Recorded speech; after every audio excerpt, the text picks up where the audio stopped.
Hey friends, Nick here. Before we jump into our service, a few dates I want you to put on your calendars that we are so excited about. Next week on the 29th, instead of gathering here on YouTube for our Sunday service, we're going to gather on Zoom. We're having another Zoom Sunday service, and it's going to be a great service that's much more intimate, much more conversational, and we're going to be hearing from an artist and writer in our community that we all love, we're all inspired by, and it'll be a great time of connecting with God there. September 5th, we are having our annual Pride service. We're going to join the other churches in our city and celebrate how God is a God of extravagant and indiscriminate love, and explore how we can be better allies and advocates for our LGBTQ plus IA siblings. On September 12th, we're back here on YouTube. And then the exciting thing, September 19th, guess what? We are coming home. That's right, we are phasing back in weekly in-person Sunday services. All the details about what that will look like, how we're going to keep you safe, and where we hope to go from here are coming your way very, very soon. We're working very hard on this to make sure we do it faithfully, safely, and with so much joy. And so if you are missing some in-person services that are coming your way, hold on a little bit more, and we'll see you in person on September 19th, 10:30 in the morning at the church.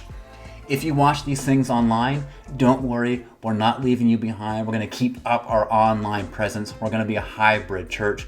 We just don't really know how it's all going to work quite yet. So you two, stay tuned. All the information is coming your way very, very soon. And we're so excited to enter into this new chapter of our life together. So put all those dates on your calendar, please, and we'll start our Sunday service.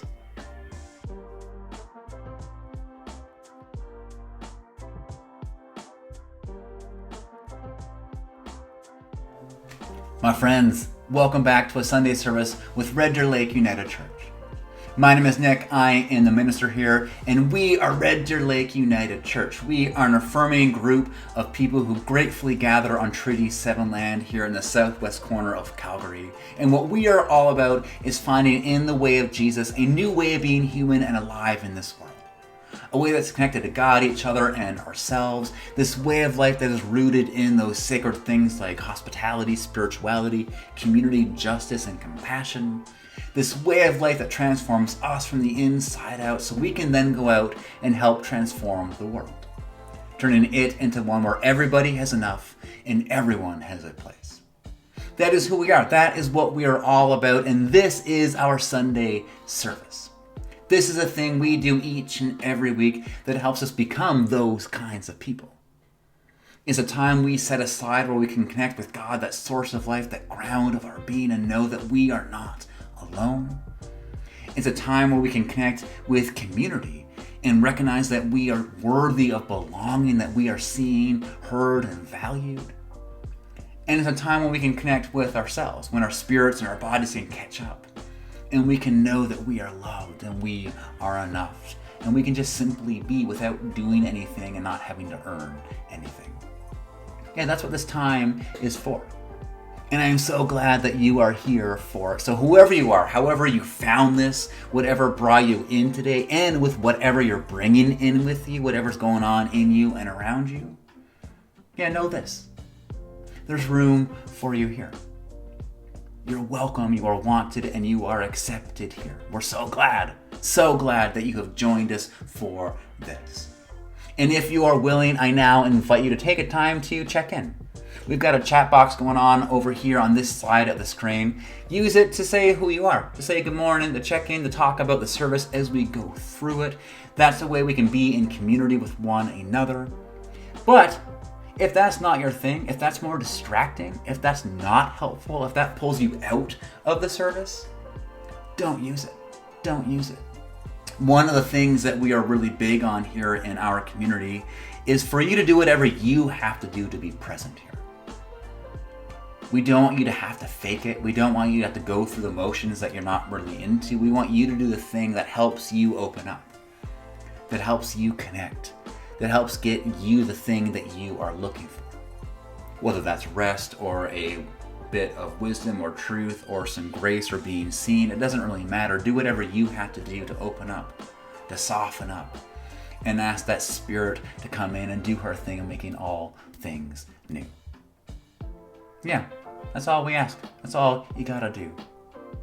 And now we're gonna give us some time to do that, to finish arriving, to open up and soften up and know that in this place, in this time, we are welcome, we are wanted, and we are accepted just as we are.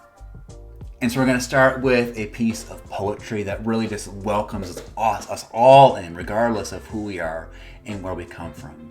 And then we have a song. If you want to sing along, you can, or if you just want to sit back and let those words go to work reminding you of this truth that you are welcome here, do that. Again, do whatever you need to do. But know this, you are loved and you are enough. And as we begin our time together, as always, my friends, may the peace of Christ be with you.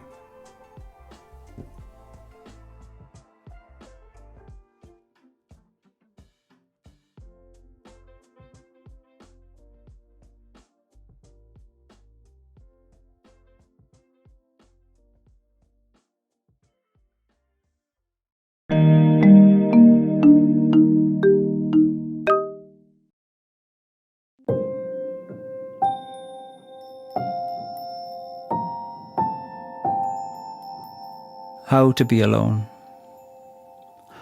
It all begins with knowing nothing lasts forever, so you might as well start packing now. In the meantime, practice being alive. There will be a party where you'll feel like nobody's paying you attention, and there will be a party where attention's all you'll get. What you need to do is to remember to talk to yourself between these parties.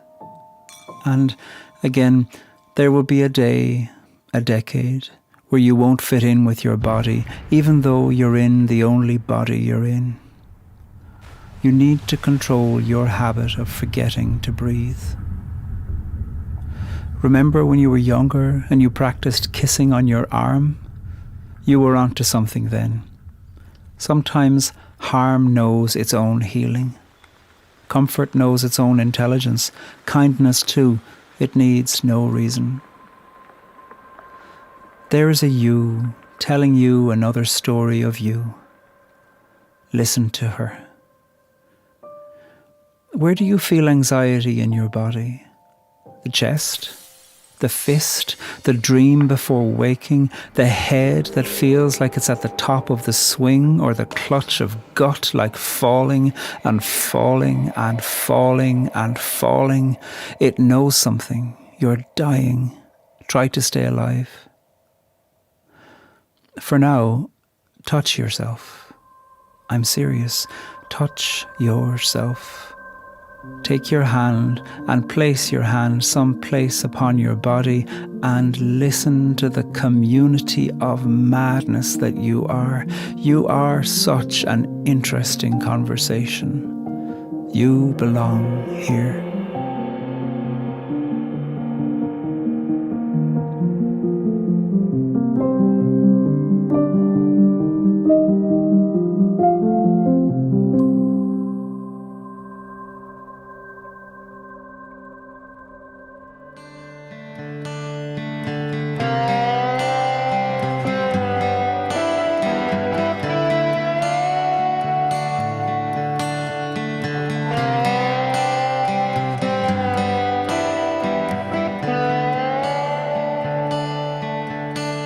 There is room for all in the shadow of God's wing.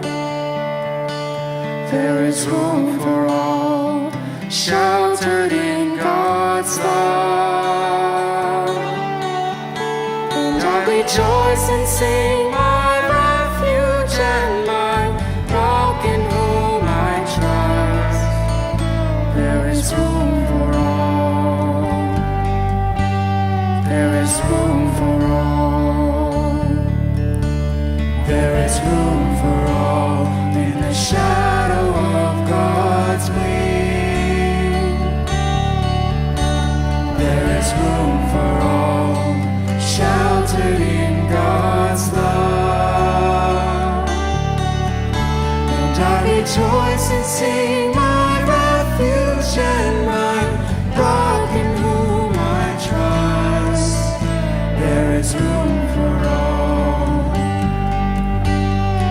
is room for all.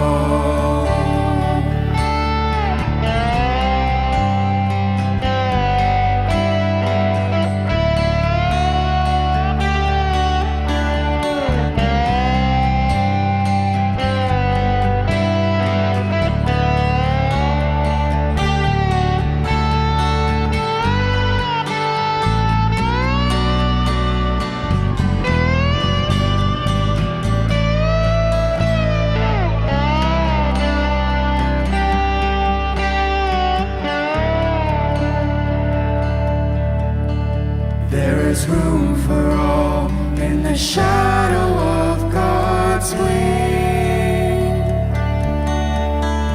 There is room for all sheltered in God's love. And I rejoice and sing, my refuge and my rock in whom I trust. There is room for all. There is room for all.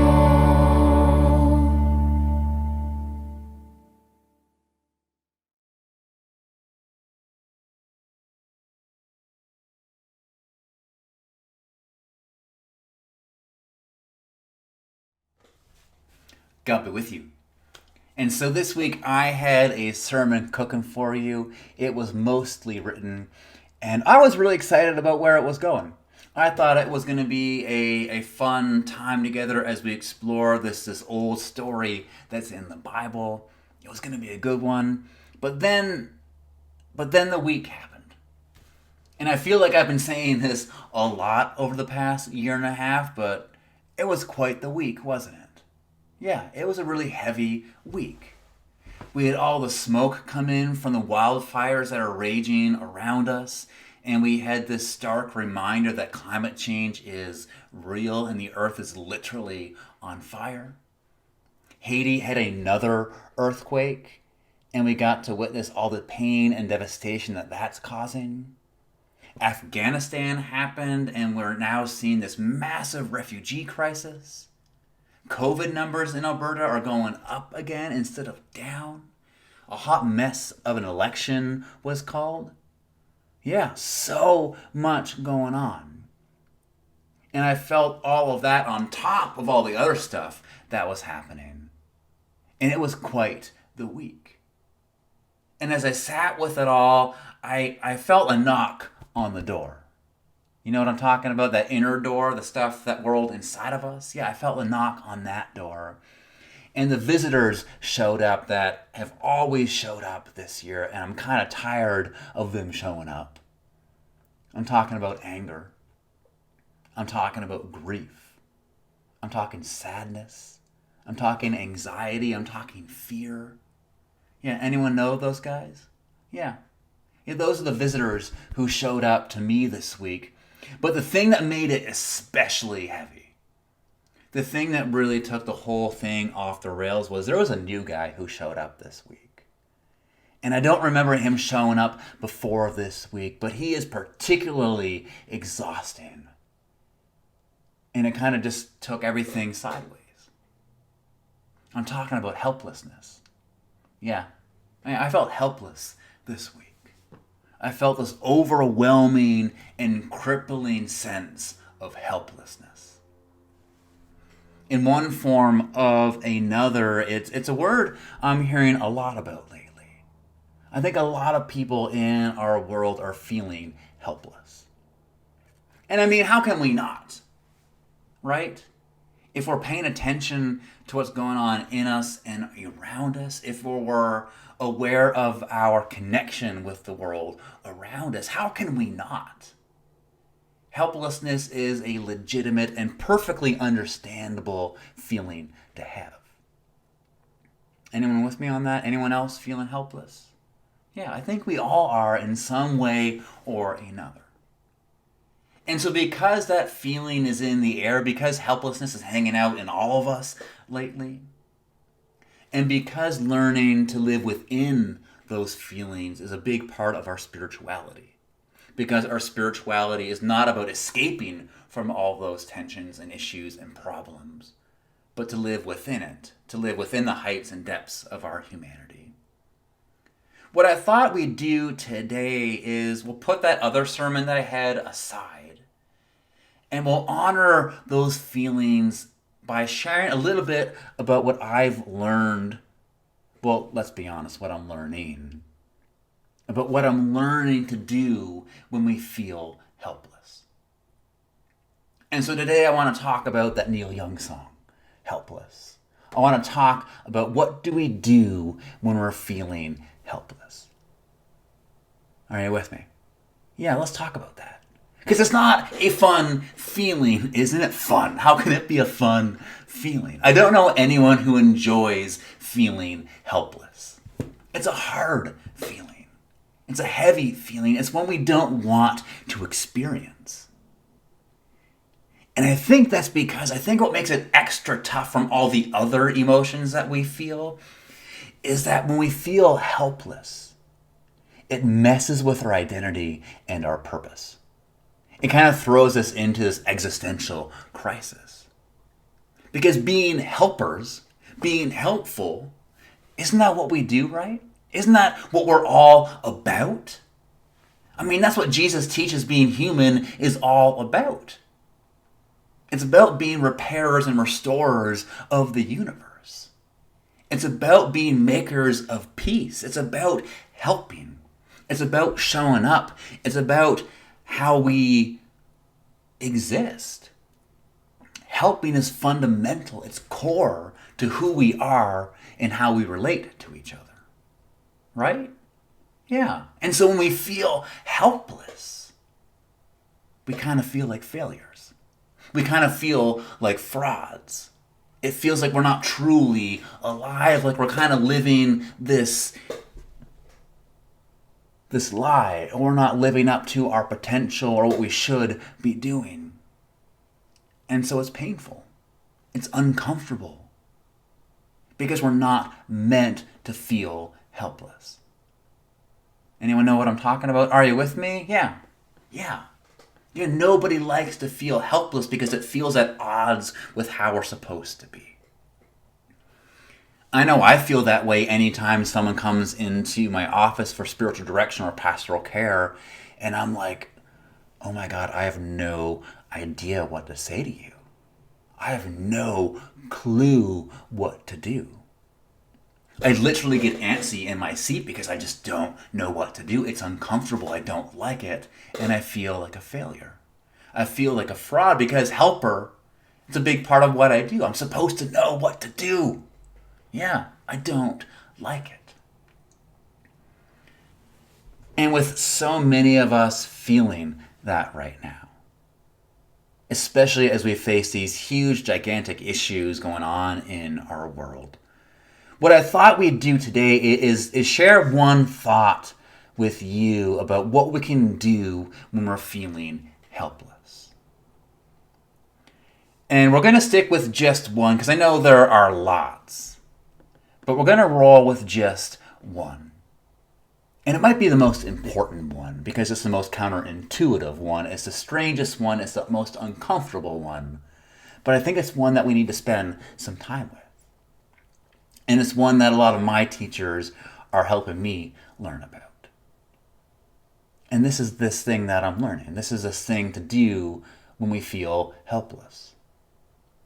Sometimes, the thing we need to do when we feel helpless is nothing at all. Yeah, nothing at all. The thing to do when we feel helpless is just be helpless. To just sit in it, to just roll with it, to just be helpless. And I know that's counterintuitive, and I know that goes against so much of what we've been taught. But I think there's a truth in this. I think there's some wisdom in this. That sometimes it's good to be helpless. Sometimes feeling helpless is a thing that we need to feel.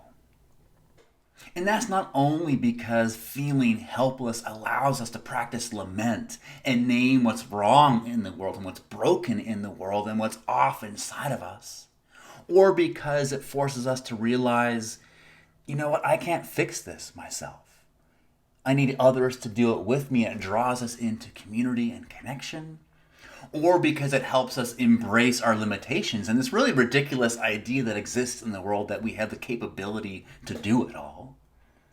Or because saying, I don't know what to do, I don't know how to fix this, is actually a good and liberating and powerful thing to admit.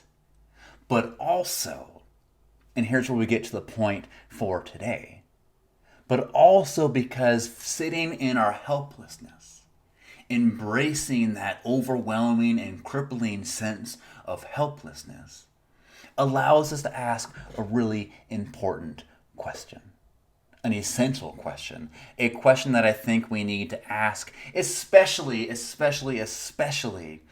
people of power, privilege, and wealth. And it's that question that I want to spend a little bit of time talking about today. So a few years ago, I was at my therapist's office having a session, and I was talking to her about something. I don't remember at all what it was, but I do remember talking about how I was feeling helpless. I was rumbling with this feeling of not being able to do something, and I wanted her to try to help me find a way that I could be helpful, that I could do something. And so I was sharing with her about all of that, and she leaned in and asked a question that only a therapist could ask. But it's a question that really left me shook. It made me pause. And she looked at me and asked, do you want to help or do you want to control? Do you want to help or do you just want to control? Right? Yeah, such a good question. And it made me pause and take stock of what was really going on inside of me. And she helped me realize that I actually didn't want to help. I did want to control. I didn't want to support. I wanted to take over. I didn't want to help someone do something. I wanted to do it for them. Yeah, I didn't want to help. I just wanted to control. And as I sat with that, I realized there is a truth in something that Annie Lamott once said. That helping is just the sunny side of control. Yeah, it's good, right? That helping is just the sunny side of control. Which is to say there's a very fine line between helping and controlling. Between doing something for others and doing something for us. And we all know that line, right? We've all experienced it. We've all been there. We've been on both sides of it. We've all experienced someone trying to help us, but in a way that actually robs us of our power, and that wasn't really helpful at all. Right? You've been there? Anyone experienced that before? Yeah, I have. We all have. And we've all been on the other side of it too. We've all offered help. But as we look back on it and we do some work, we realize that it wasn't really helpful at all. That we were trying to do something for us instead of them. That we are centering ourselves in their pain instead of centering them in their own. Yeah, we've done that too, haven't we? Yeah, who's with me on this? Yeah, despite what we intend to do, the impact can often be different. And this is where that feeling of helplessness can be a really helpful feeling. And this is why we need to spend some more time sitting in our helplessness instead of trying to escape from it. And that's because it gives us the opportunity to ask a really essential, clarifying question. Do I actually want to help? What's driving me here? Am I trying to help? Or is something else going on? Is something else motivating me? Do I want to center myself? Or do I want to center others? Because again, there's a big difference between helping and controlling. There's a big difference between inserting and centering ourselves and our own pain, our own ideas, our own wishes, our own assumptions, our own ideas of what we think is right, and centering someone else's and making room for them to say what they need, what they want, what they think they should do, what they think is the right thing. Yeah, there's a big difference. And if we look at Jesus' teaching, we see him again and again and again pointing out that really thin but crucial line.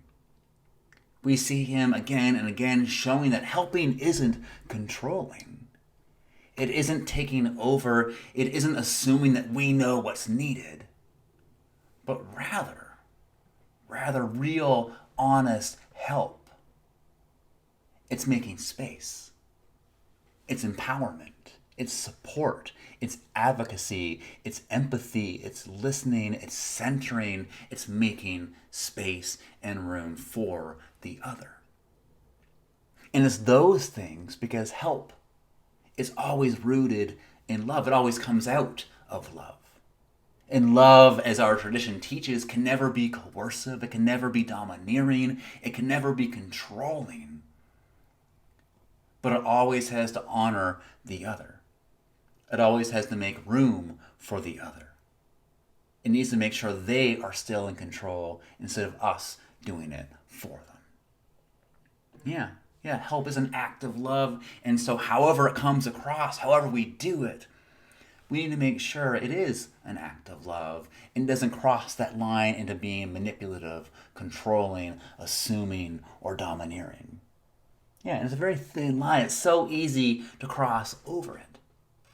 And so if you're like me this week and you're feeling helpless in light of all those huge, overwhelming issues like climate change and foreign policy and vaccine passports and racism, if you're feeling helpless by it all, what I invite you to do this week and from here on out isn't run away from it and try to get out of that feeling, but I invite you to stay within it and use it as an opportunity to ask that important clarifying question. Do I actually want to help? Do I legitimately want to help out? And if you don't, if you discover, actually, you know what, I don't, cool. Go do the work that calls you to do. But if you do want to help, if you realize that your intent is sincere and you do want to help in a loving way, here's the second question that you need to ask. Is my help even needed? Is my help even needed? Hey, do you need my help? Hey, is there anything I can do? Because sometimes our help isn't needed. And we need to be okay with whatever answer we get, remembering that sometimes just offering is help enough. But we always have to ask, do you need my help? Is there anything that I can do? Is my help needed? Yeah. Two questions that we can always ask.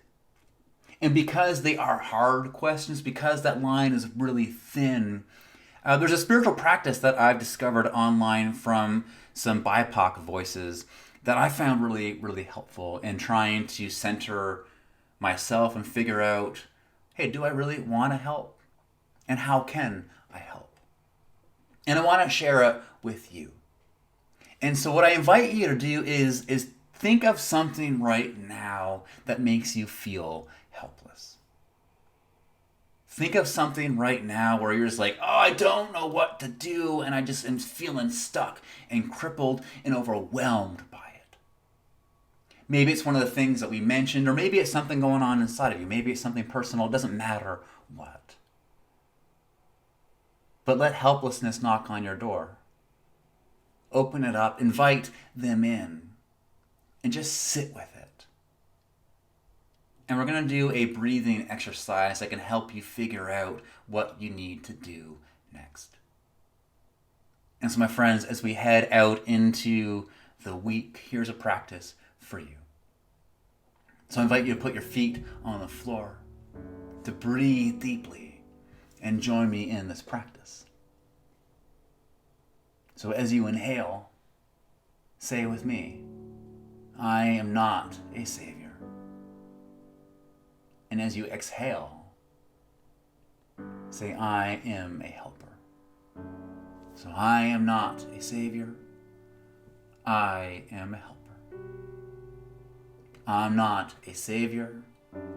I am a helper.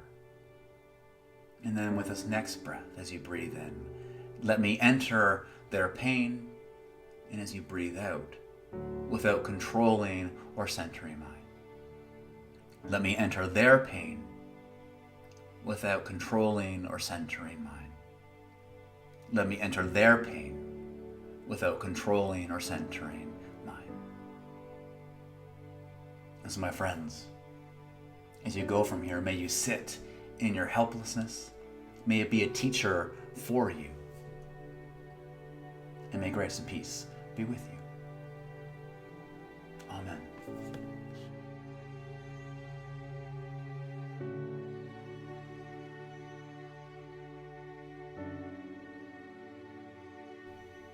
God who helps. Because you are a God of extravagant and indiscriminate love, you are a God who helps. A God who sees, hears, and moves. A God who says when we cry out, I am here. Can I help?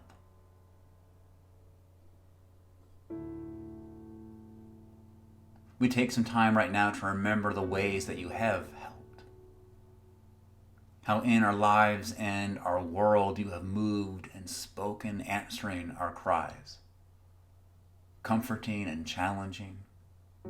Liberating and healing. Resting and encouraging. Showing us that we are enough. That we are loved. And that we are not alone.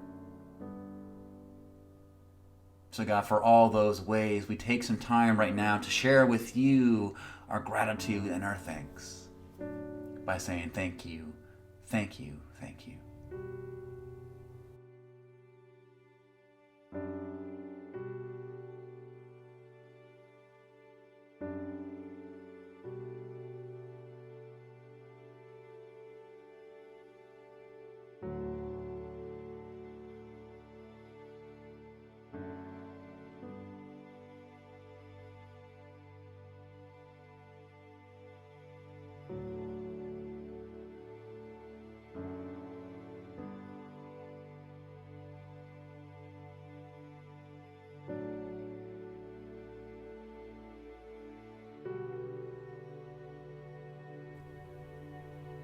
But God, knowing that you are a God who asks, can I help? And knowing that we are struggling, knowing that we feel so helpless in so many ways, knowing what's going on in our lives and our world, we take some time right now to answer you, to share with you what's breaking us apart and weighing us down, to share with you the ways that we need your help, asking you to listen, to heal, to comfort, to inspire, to tear down, and to lift up. And so God, may you help us, help us, help us.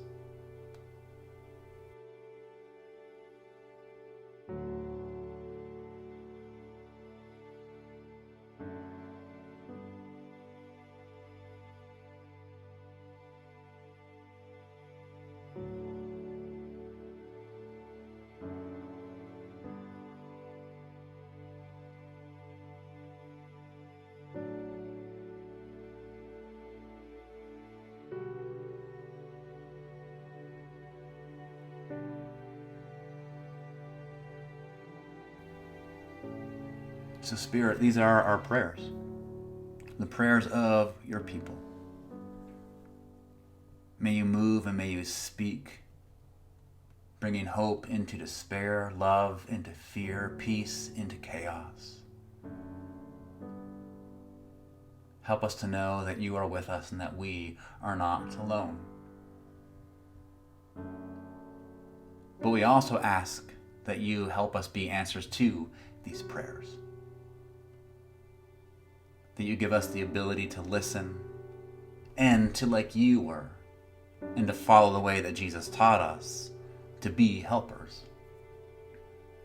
to be people who move to be makers of peace, people who repair and restore the universe, people who are themselves a source of extravagant and indiscriminate love. And so knowing that is where life is found, that is what you call us to do, we think of the prayer that Jesus taught us to pray. And today we sing it together.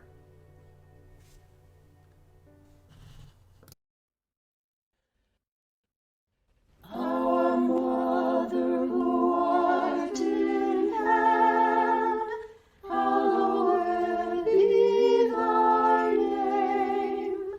Thy kingdom come, thy will be done on earth as it is in heaven.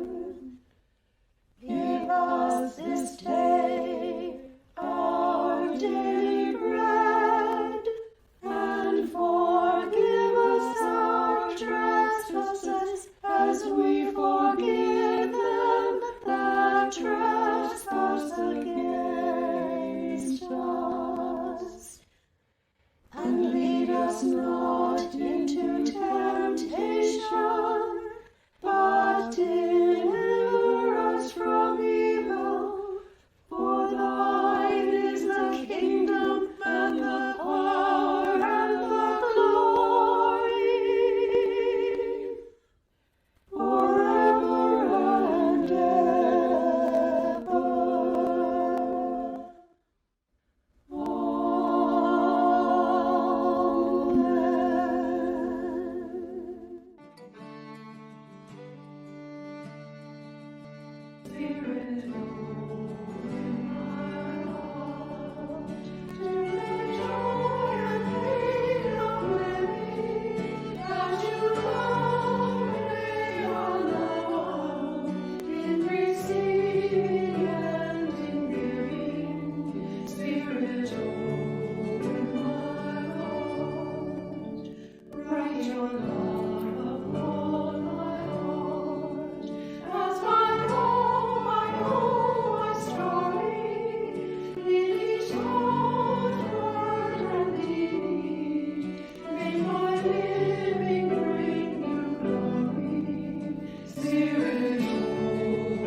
So my friends, that is everything for this week. Thank you for being here. Thank you for joining us. Our hope and our prayer, as always, is that you got something out of this. That something spoke to you, that something stuck, that you're walking away with something maybe inspiring, maybe something challenging, maybe a bit of grace and peace. It doesn't really matter what. We do hope that you leave feeling like you are in a better place than you were before. Next week, I want to remind you that we are meeting on Zoom. Not YouTube, on Zoom. We're going to have a much more intimate, conversational style of Sunday service. So click the links in your email or the website, and that will take you there next week. It's going to be so good. And now, actually, we're going to go on Zoom. Everyone loves Zoom, right? So join us on Zoom for a time of continuing this conversation, a time of connecting with each other and being the church there. You can find the link in the description. If you love these services, if you are getting something out of these, if you believe we need some more connection in our world, if you believe in being a source of peace and hope in the world, we would love for you to support our work. There is a link below. It'll take you to our donations page. There are all kinds of ways you can give, and every single little bit helps. It all goes towards us being a place of love, hope, joy, and peace. So please click on that link. And please come back again. We would love to connect with you. We'd love to see you, whether it's here online or at our upcoming in-person services. It's going to be good. Make sure you show up. But for now, thank you. And as you head out into whatever is next, as always, may you go in peace. May you go in love. May you go and do it loudly. We love you. We miss you. Bye-bye.